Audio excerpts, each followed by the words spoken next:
You said yesterday you had double training. Yeah, double training Monday. What's that saying? It's tough. It's tough. It's, you know, when you've got a fight date lined up, that's when, you know, that's when it gets more intense. And you have to make sure you're getting the endurance work in the evenings as well. A mix of cardio and... You got that to look forward to in the evening, mate. Yeah, exactly. Exactly. And so what? You said you started boxing at 14. Well, only for a year or something. Yeah, so I had 2 fights as a kid.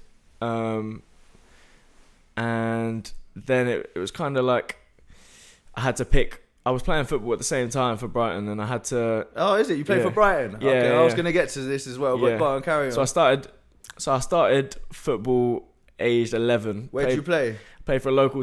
what position? Yeah. I started off centre midfield. I'd never played before, so it was like...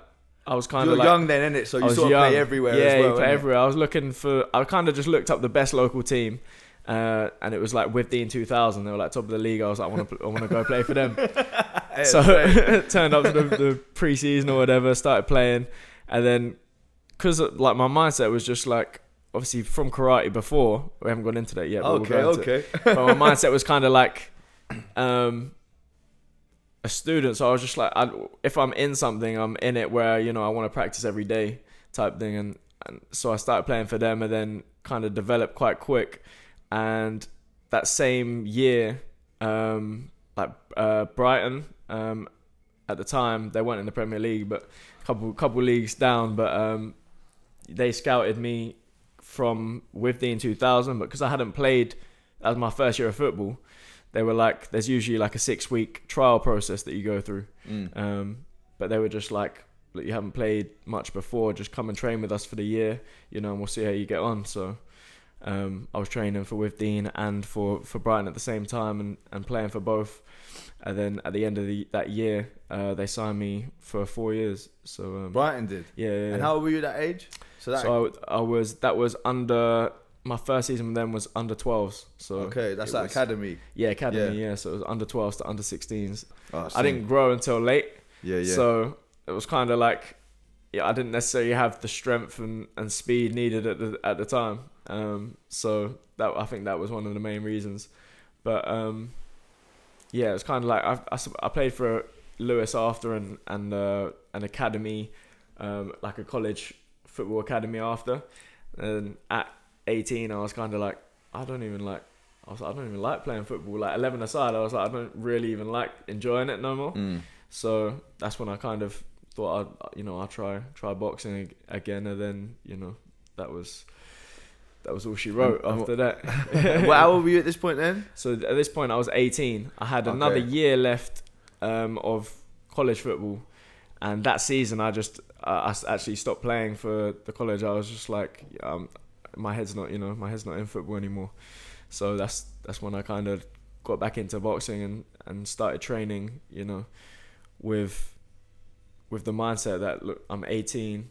If I want to make it in boxing, I've got to do more than, you know, anyone else is doing, and train more often. Because you felt you were like late. I was late, yeah. You felt like that. Yeah, I know. Well, you're not really, are you though? Like, when did Anthony Joshua start boxing?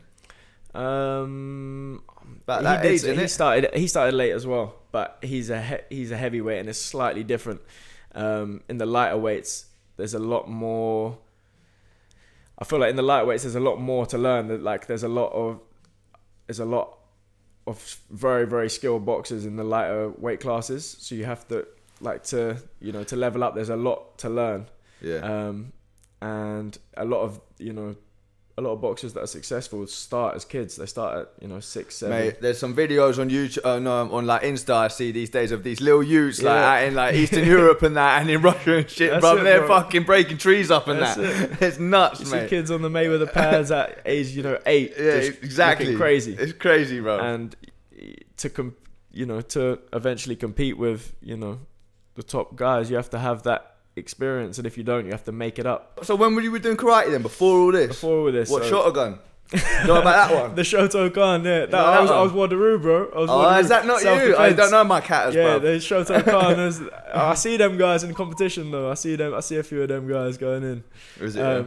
Did you used to do a bit? Yeah, brown and white belt. Brown and white. I couldn't do the black belt because I couldn't do black because I was too young to break the tiles, bro. Oh shit! Fuming, bro. What have I been here for all this time? How old did you have to be to break tiles? I don't know. I was young. I was about 10, bro. You have to be about 14 or something because you have to go bam. People breaking their hands and shit. Yeah. So the club didn't have the insurance. Oh, okay. Yeah, I've read that though. Brown and white's that's pretty high up. You get to, it's just it's before black, bro. Yeah. It's pretty high. Yeah, not high enough though, bro. Yeah, I done it from when I was 7 till 11. So did you get a black belt? Yeah, bro.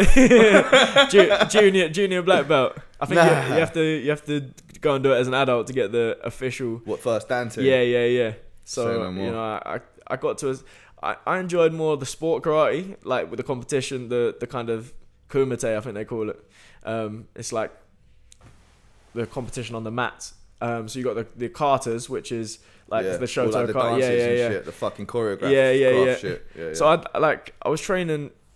I started training like 3 to 5 days a week. But I ended up getting really like bored of the kind of like the traditional karate, which is more like the katas and stuff.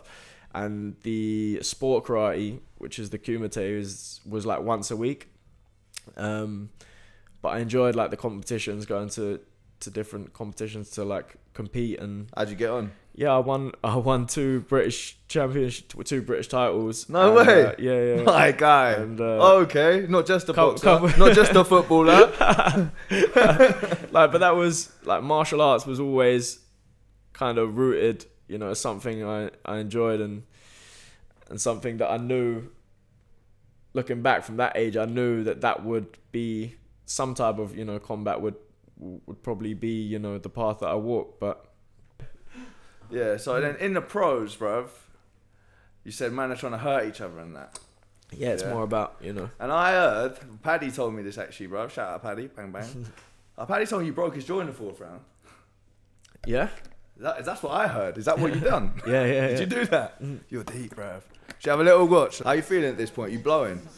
No, I feel fresh as anything at this point. No, you don't. I feel I promise you. The thing is, I'd never done 8 rounds before. So... Nah. What, you never fought that long? I'd only ever done 6 rounds before this. So, in my head, you know, when I almost got to him in round 4, I was thinking, I know he can take a shot. That I'm not gonna rush. I don't need to rush my work. I've still got another 4 rounds ahead of me that I haven't done before. I haven't done them extra 2. I don't know how they feel on the end of this. So, I was just thinking, let me just, you know, keep my energy, keep fresh, and keep, you know, tidy. And then it got to the 8th. I remember like seeing the corner, coach was like, you know, last round. So I got up and I just felt fresh, bro. I was like, this is the 8th. I'm gonna let my hands go. You know? Yeah, straight up. I felt better in the 8th than I did, you know, any other round in the fight. No way. Yeah. I promise you. How was he looking? Did he look like he was having a bad day? I could just feel him zapping of energy. Yeah. You know, with every kind of shot. And again, I was just kind of like waiting to the right position to set my feet. Things were getting particularly difficult, tough, really deep water he was swimming in from round 4 onwards. And he's copped a few heavy shots down the stretch too. There's another one. There it is. Yeah. Oh, he don't want it no more, is that? Yeah, so I mean, at that point, when you think, you know, when you're looking at it from the point that he's got a broken jaw there, you're thinking, how's he, you know, how's he gone that long, you know, because punches were landing on as well, were landing throughout after that point. So you got to give him the credit for taking them. That must have been a painful 4 rounds after that. Yeah, bro, it must have been a long old fucking 4 rounds for him, bro.